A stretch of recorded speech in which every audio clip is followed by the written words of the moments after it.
Next ചാപ്റ്ററാണ് analysis and interpretation of financial statement. അതാണ് നമ്മളെ 5th ചാപ്റ്റർ. ഇത് നമ്മൾ പറഞ്ഞ നമുക്ക് എന്താ ഒരു ഫിനാൻഷ്യൽ സ്റ്റേറ്റ്മെൻറ്റിൽ ഒരുപാട് അക്കൗണ്ടിങ് ഫിഗേഴ്സും ഡാറ്റയും ഉണ്ടാവും. പക്ഷേ എന്താ ഈ ഫിഗേഴ്സിനും ഡാറ്റയ്ക്ക് ഒറ്റയ്ക്ക് അങ്ങോട്ടും ഇങ്ങോട്ടും സംസാരിക്കാൻ പറ്റുമോ? ഇല്ല. അപ്പോൾ ഇതിന് നമ്മൾ എന്താക്കണം, ഇതിനൊരു അനാലിസിസും അതേപോലെ ഒരു ഇൻ്റർപ്രിട്ടേഷനും കൊടുക്കണം. അനാലിസിസ് എന്ന് വെച്ചാൽ ഒരു വിശകലനം അതേപോലെ ഒരു വിശദീകരണം നമ്മളായിട്ട് കൊടുക്കണം.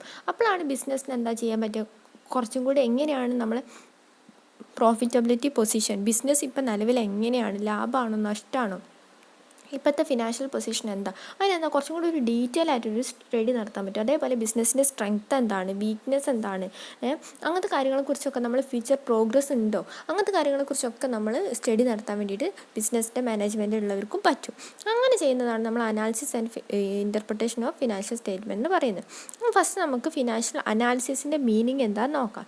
Financial analysis is commonly called analysis and interpretation of financial statement. Financial analysis എന്ന് വെച്ചാൽ എന്താ, ഫിനാൻഷ്യൽ സ്റ്റേറ്റ്മെൻറ്റിൻ്റെ ഇൻ്റർപ്രിട്ടേഷനും അനാലിസിസിനെയാണ് നമ്മൾ എന്ത് പറയുന്നത്, ഫിനാൻഷ്യൽ അനാലിസിസ്. അതായത് വിശകലനത്തിനെയാണ് നമ്മൾ എന്ത് പറയുക, ഫിനാൻഷ്യൽ അനാലിസിസ് എന്ന് പറയുന്നത്. മെയിനായിട്ട് എന്തിനാണ് നോക്ക്, four determining the financial strength and weakness of business.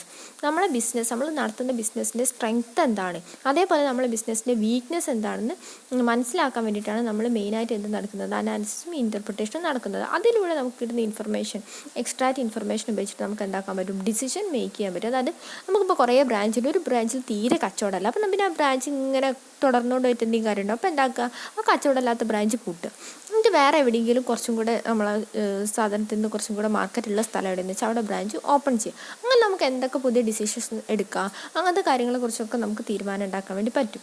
ഇവിടെ ഡെഫിനിഷൻ ഒരാൾ പറഞ്ഞിട്ടുണ്ട്, അതായത് മെറ്റാകാഫ് ആൻഡ് ടിക്റ്റാർഡാണ് പറഞ്ഞത്. എന്താണ് ഫിനാൻഷ്യൽ അനാലിസിസ്?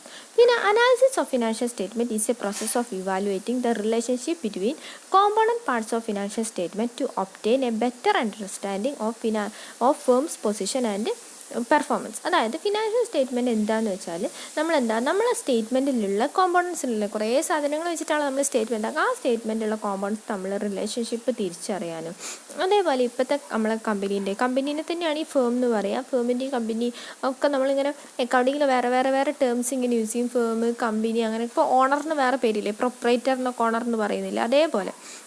അപ്പോൾ ഫേമും കമ്പനിയും ഒന്നാണ്. അപ്പോൾ ആ കമ്പനീൻ്റെ ഇപ്പോഴത്തെ നിലവിലുള്ള പൊസിഷൻ എന്താണ്, പെർഫോമൻസ് എന്താണ്, നല്ല ബെറ്ററായിട്ട് നല്ല അണ്ടർസ്റ്റാൻഡിങ് എടുക്കാൻ വേണ്ടി നമ്മളെ സഹായിക്കുന്ന നമ്മൾ ഉണ്ടാക്കുന്ന സ്റ്റേറ്റ്മെൻറ്റാണ് എന്ത്, ഫിനാൻഷ്യൽ സ്റ്റേറ്റ്മെൻറ്റ്.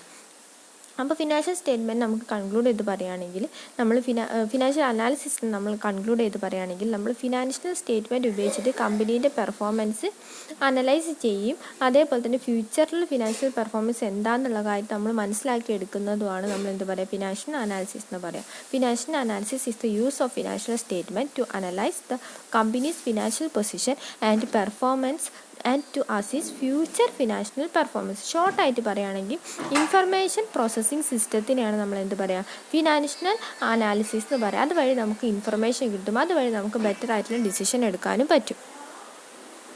ഫസ്റ്റ് നമുക്ക് മീനിങ് ഓഫ് അനാലിസിസ് എന്താണെന്ന് നോക്കാം. അനാലിസിസിൻ്റെ മലയാളം എന്താണെന്ന് വെച്ചാൽ വിശകലനം എന്നാണ് അർത്ഥം. അതായത് നമ്മൾ എന്താക്കും, അനാലിസിസ് എന്ന് വെച്ചാൽ വലിയൊരു ഫിനാൻഷ്യൽ സ്റ്റേറ്റ്മെൻറ്റാണ്. അതിന് നമ്മൾ എന്താക്കും, ബ്രേക്ക് ഇൻ ടു പാർട്സ് ആക്കും. കാരണം എന്താ, സിമ്പിളാക്കാൻ വേണ്ടിയിട്ട്. വലുതിൽ നമ്മൾ break into small parts ആക്കും. അങ്ങനെ പാർട്സ് ആയി കഴിഞ്ഞിട്ട് ഓരോന്നിനും എടുത്ത് നമ്മൾ എന്ത് ചെയ്യും, അനാലിസിസ് നടത്തും. അപ്പോൾ അങ്ങനെ ചെയ്യുന്നതിനാണ് നമ്മൾ അനാലിസിസ് എന്ന് പറയാം. അപ്പോൾ അനാലിസിസ് എന്ന് വെച്ചാൽ എന്താ, simplification of financial data in financial statement. അതായത് നമ്മൾ എന്താക്കും, ആ ഫിനാൻഷ്യൽ സ്റ്റേറ്റ്മെൻറ്റിലുള്ള ലാർജ് ഫിനാൻഷ്യൽ ഡാറ്റയെ നമ്മൾ എന്താക്കും, സ്മോൾ പീസസ് ആക്കിയിട്ട് ബ്രേക്ക് ആക്കും, അങ്ങനെ സിംപ്ലിഫൈ ചെയ്യും. അതിനാണ് നമ്മൾ അനാലിസിസ് എന്ന് പറയാം. പിന്നെ ഇൻ്റർപ്രിട്ടേഷൻ എന്ന് വെച്ചാൽ എന്താ, വിശദീകരണത്തിനാണ് നമ്മൾ ഇൻ്റർപ്രിട്ടേഷൻ എന്ന് പറയാം. അപ്പോൾ എക്സ്പ്ലെയിൻ ചെയ്യുന്നതിനാണ് നമ്മൾ എന്ത് പറയാം, ഇൻ്റർപ്രിട്ടേഷൻ എന്ന് പറയുന്നത്. അപ്പോൾ it means literally means explain the meaning of. അതായത് നമ്മൾ ആ സ്മോൾ പീസസ് ആക്കി വെച്ച ഓരോ ഡാറ്റേനെ നമ്മൾ എന്ത് ചെയ്യും, എക്സ്പ്ലെയിൻ ചെയ്യും. ആ സിംപ്ലിഫൈഡ് ആക്കി വെച്ച ഡാറ്റയെ നമ്മൾ എക്സ്പ്ലെയിൻ ചെയ്യുന്നതിനാണ് നമ്മൾ എന്ത് പറയുന്നത്, ഇൻ്റർപ്രിട്ടേഷൻ എന്ന് പറയുന്നത്. അപ്പോൾ interpretation means explaining the financial statement on the basis of analysis. ആദ്യം നമ്മൾ എന്താക്കും, വലിയ ഫിനാൻഷ്യൽ സ്റ്റേറ്റ്മെൻറ്റേക്ക് മേലെ ഒരുപാട് ഡാറ്റ ഉണ്ടാവും. ആ ഡാറ്റയെ നമ്മൾ സ്മോൾ പീസസ് ആക്കും. എന്താക്കും, നമ്മളതിനെ ബ്രേക്ക് ചെയ്തിട്ട് ഓരോ പാർട്സ് ആക്കിയിട്ട് ആ പാർട്സിനെടുത്ത് നമ്മൾ എന്താക്കും, എക്സ്പ്ലെയിൻ ചെയ്യും. അതിനാണ് നമ്മൾ ഇൻ്റർപ്രിട്ടേഷൻ എന്ന് പറയും. അപ്പോൾ നെക്സ്റ്റ് നമുക്ക് ഇതിൻ്റെ ഡിഫറൻസ് നോക്കാം. Difference between analysis and interpretation. അപ്പോൾ നമുക്കറിയാം, ഇത് ഏകദേശം സെയിം ആണ്, പക്ഷെ അതെന്താണ് കുറച്ച് ഡിഫറൻസ് ഉണ്ട്. അപ്പോൾ എന്താ നോക്കാം. ഫസ്റ്റ് ഇതിൽ മൊത്തം ഒരു പാരഗ്രാഫ് ആയിട്ടാണ് തന്നത്. അപ്പോൾ നിങ്ങളോട് എക്സാമിന് ചോദിക്കുമ്പോൾ നിങ്ങൾ എങ്ങനെ ഡിഫറൻസ് ബിറ്റ്വീൻ എഴുതുക, അനാലിസിസ് ആൻഡ് ഇൻ്റർപ്രിട്ടേഷൻ്റെ ഡിഫറൻസ് ബിറ്റ്വീൻ എഴുതാൻ ചോദിക്കുക. നിങ്ങൾ എങ്ങനെ എഴുതുക? ആദ്യം നിങ്ങൾ എന്താക്കുക, ഇങ്ങനെ മീനിങ് ഒന്നും എഴുതണ്ട, difference between analysis and interpretation എന്ന് ഹെഡിങ് എഴുതുക. എന്നിട്ട് നമ്മൾ എന്താക്കും, എന്താണ് ഇൻ്റർപ്രിട്ടേഷൻ അനാലിസിസിൽ നിന്ന് ജസ്റ്റ് ഒരു 2 ലൈൻ എഴുതും. പിന്നെ ഒരു പാരഗ്രാഫ് പോലെ അതിൻ്റെ കൂടുതൽ തന്നെ എന്താക്കും, എന്താണ് ഇൻ്റർപ്രിട്ടേഷനും കൂടെ എഴുതും. അതിൻ്റെ difference between analysis and interpretation are എന്ന് പറഞ്ഞിട്ട് ജസ്റ്റ് ഒരു ബോക്സ് പോലെ വരച്ചിട്ട് എഴുതുക. അപ്പോൾ ഫസ്റ്റ് നമ്മൾ ആ ബോക്സിൽ ഫസ്റ്റ് നമ്മൾ അതിൻ്റെ മീനിങ് തന്നെ എഴുതുക, രണ്ടിൻ്റെ മീനിങ് ഓരോ സൈഡിൽ എഴുതുക. അപ്പോൾ അനാലിസിസ് എന്ന് വെച്ചാൽ എന്താ, സിംപ്ലിഫിക്കേഷൻ ഓഫ് കോംപ്ലക്സ് ഡാറ്റ തന്നെയാണ് അനാലിസിസ് എന്ന് പറയാം ഫസ്റ്റത്തെ. അപ്പോൾ അതിന് ഓപ്പോസിറ്റ് എന്തായിരിക്കും എഴുതുക, ഇൻ്റർപ്രിട്ടേഷൻ എന്ന് വെച്ചാൽ എന്താ, explaining the meaning and significance of simplified data അല്ലേ. ഇതിൻ്റെ രണ്ടിൻ്റെ ഇത് സിംപ്ലിഫൈഡ് ആക്കുന്നതിനാണ് നമ്മൾ എന്ത് പറയുക, ഇൻ്റർപ്രിട്ടേഷൻ എന്ന് പറയാം. ഇതിലാകെ ഈ ഒരു ഒറ്റ ഡിഫറൻസേ തന്നുള്ളൂ. അപ്പോൾ നമുക്ക് എന്താ, നമുക്ക് അത് ഒരു ഡിഫറൻസ് മാത്രമേ ഇത് മാർക്ക് കിട്ടൂ. അപ്പോൾ നമ്മൾ നമ്മൾ എന്താക്കും, വെറുതെ അനാലിസിസ് എന്ന് വെച്ചാൽ ബ്രേക്ക് ഇൻ ടു പാർട്സ് ആണ്. അപ്പോൾ ഇൻ്റർപ്രിട്ടേഷൻ എന്ന് വെച്ചാൽ എന്താ, to explain the meaning of ആണ്. അപ്പോൾ അതെന്താ, അപ്പോൾ 2 ഡിഫറൻസ് ആയി. അപ്പോൾ മൂന്നാമത്തെ ഡിഫറൻസ് എന്താ എഴുതുക, ഇപ്പോൾ 2 ഡിഫറൻസ് കിട്ടിയില്ലേ. അപ്പോൾ മൂന്നാമത്തെ ഡിഫറൻസ് നമ്മൾ എന്താ ചെയ്യുക, ഇതിൽ ഒന്ന് കൊടുത്തിട്ടുണ്ട്, interpretation begins where analysis ends. കണ്ടോ, ഇൻ്റർപ്രിട്ടേഷൻ എവിടെയാണ് തുടങ്ങുന്നത് വെച്ചാൽ അനാലിസിസ് എൻഡ് ചെയ്യുന്ന അതോടത്താണ്. അതാണ് ഒരു ഡിഫറൻസ്. അപ്പോൾ നേരെ ഓപ്പോസിറ്റ് മെത്തേഡ്സും നമുക്ക് എന്ത് അനാലിസിസ് സ്റ്റാർട്ട്സ് ബിഫോർ ഇൻ്റർപ്രിട്ടേഷൻ അങ്ങനെ എഴുതുക. കാരണം അനാലിസിസ് ആണ് ഫസ്റ്റ് തുടങ്ങുന്നത്, അത് കഴിഞ്ഞിട്ടാണ് ഇത് തുടങ്ങുന്നത്, ഇൻ്റർപ്രിട്ടേഷൻ തുടങ്ങുന്നത്. അപ്പോൾ നമുക്ക് ഇതിൻ്റെ നേരെ ഓപ്പോസിറ്റ് ആയിട്ടൊരു ഡിഫറൻസ് ബിറ്റ്വീൻ അതോ ചോദിക്കുകയാണെങ്കിൽ ഒരു 3 ഡിഫറൻസ് ബിറ്റ്വീൻ എങ്കിലും എഴുതണമല്ലോ.